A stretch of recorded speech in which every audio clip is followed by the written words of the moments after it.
Bem, pessoal, em homenagem ao sucesso do vídeo passado, milhões de fãs, milhões de pedidos, eu tô vindo aqui contar uma outra história. Tô vindo contar uma história que aconteceu comigo em 2005. Então, como vocês podem ver, é uma história bem antiga.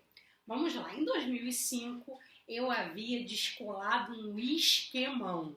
O esquemão consistia em dar aula, para quem não sabe, eu sou professora de Direito Penal, em dar aula do lado da minha casa. Então eu morava mais ou menos uns 500, 600 metros da onde eu trabalhava. E era uma maravilha, era super cômodo. Saía de casa 10 minutinhos antes da aula começar. Mais ou menos uns 3 anos depois, a faculdade fechou. Ela funcionava num shopping perto da minha casa e de repente fechou. Aí eu fui confrontada com a seguinte situação: ou eu daria aula num lugar muito distante da onde eu morava, ou então eu teria que me desligar da universidade. Então eu ponderei e achei que era uma boa jogada começar a dar aula longe, a mais ou menos 1 hora da minha casa. E comecei então essa jornada. Logo no primeiro dia, eu nunca vou esquecer, eu estava dando aula de Direito Penal 1. Eu pedi para que todos os alunos da turma se apresentassem, dizendo o nome, por que eles resolveram estudar direito, o que eles esperavam de Direito Penal 1 e, o mais importante, o que eles pretendiam fazer quando se formassem. Então, cada aluno ia se apresentando. Uns queriam advogar, outros queriam ser delegados, juízes, promotores. Isso é ótimo. Você conhece a sua turma, nivela a turma, prepara os exemplos de acordo com as características da turma e vamos ser sinceros, né? Não dá a primeira aula, então é excelente. É tudo que o professor quer. Então os alunos estão lá se apresentando e tal. Todos os alunos necessariamente precisam se apresentar. E aí tem um rapaz que está meio acanhado, eu peço para ele se apresentar, mas ele não quer se apresentar de jeito nenhum. Ele disse que vai deixar a apresentação dele para o final. E aí quando os colegas já estão saindo de sala, a aula já acabou, ele começa com uma apresentação meio estranha, dizendo que fazia um trabalho muito individualizado, um trabalho muito específico, muito de acordo com o cliente, e aí falou que se eu precisasse do trabalho, ou se alguém precisasse do trabalho, ele estava disponível. Eu cogitei até que ele trabalhasse no ramo do amor, né? Que ele fosse garoto de programa. Fiquei um misto de ofendida e curiosa com aquela situação, mas o antepenúltimo colega a sair, e a sala de aula é aquelas que tem tipo um aquário, né? Tinha um vidrinho em cima, abriu a porta rapidamente e disse que ele era matador do dono da boca. Eu suprimi esse detalhe, mas essa universidade ficava assim bem próxima de uma comunidade bastante complexa aqui no Rio de Janeiro. E aí, achando que ele desmentiria a brincadeira do colega, fez-se o silêncio eloquente. Aquele silêncio em que ninguém precisa falar nada, porque absolutamente tudo está dito.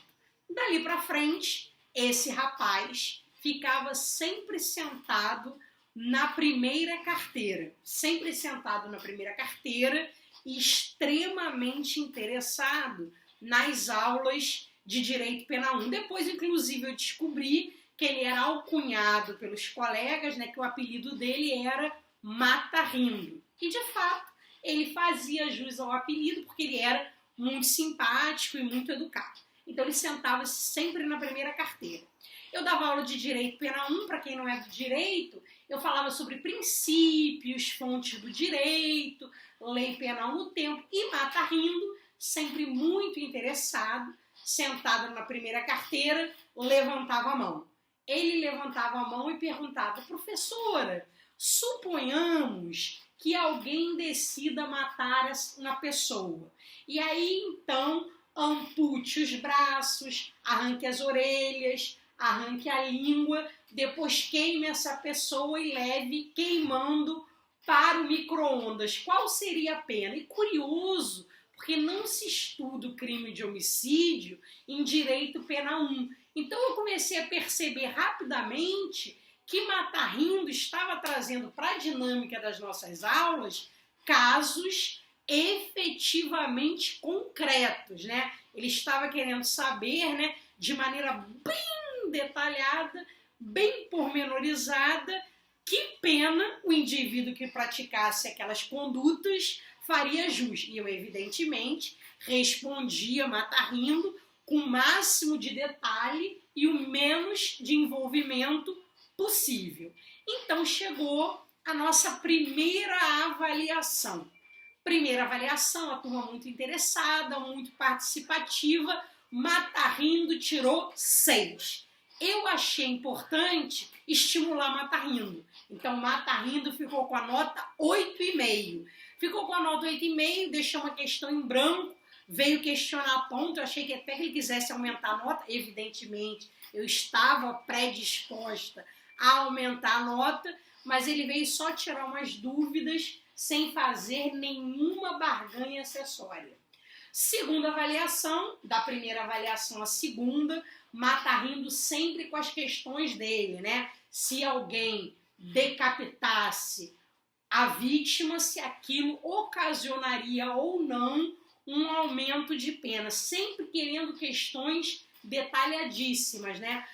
Um outro episódio curioso, fazendo aí um corte na nossa narrativa, é o seguinte: um dia estávamos nós em sala de aula, né? A turma era uma turma de quinta-feira à noite. Nunca me esqueço. De repente, aparece alguém no dito vidrinho que eu já mencionei para vocês, bate no vidrinho, toque, toque, toque, eu adoro onomatopeia. E então, Matar Rindo recolhe todo o seu material e se levanta. E eu percebo que certamente aquele dia é um dia de trabalho de Matar Rindo. Então, Matar Rindo foi realizar as suas atividades extra classe. Então, chega a segunda avaliação.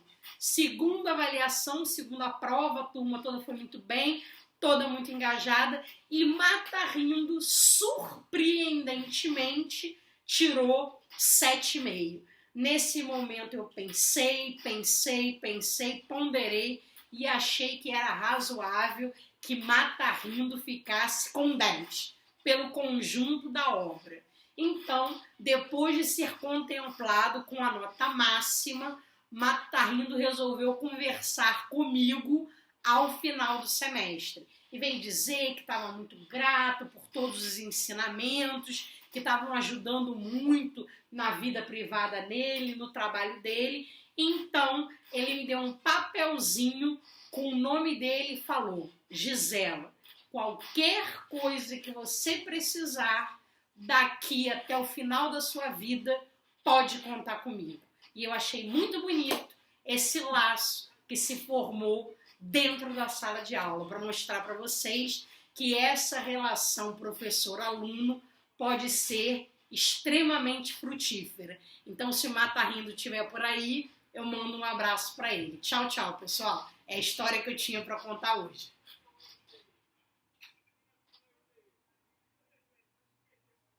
Olha só, vamos parar aqui. Tá gravando? Eu sei, mas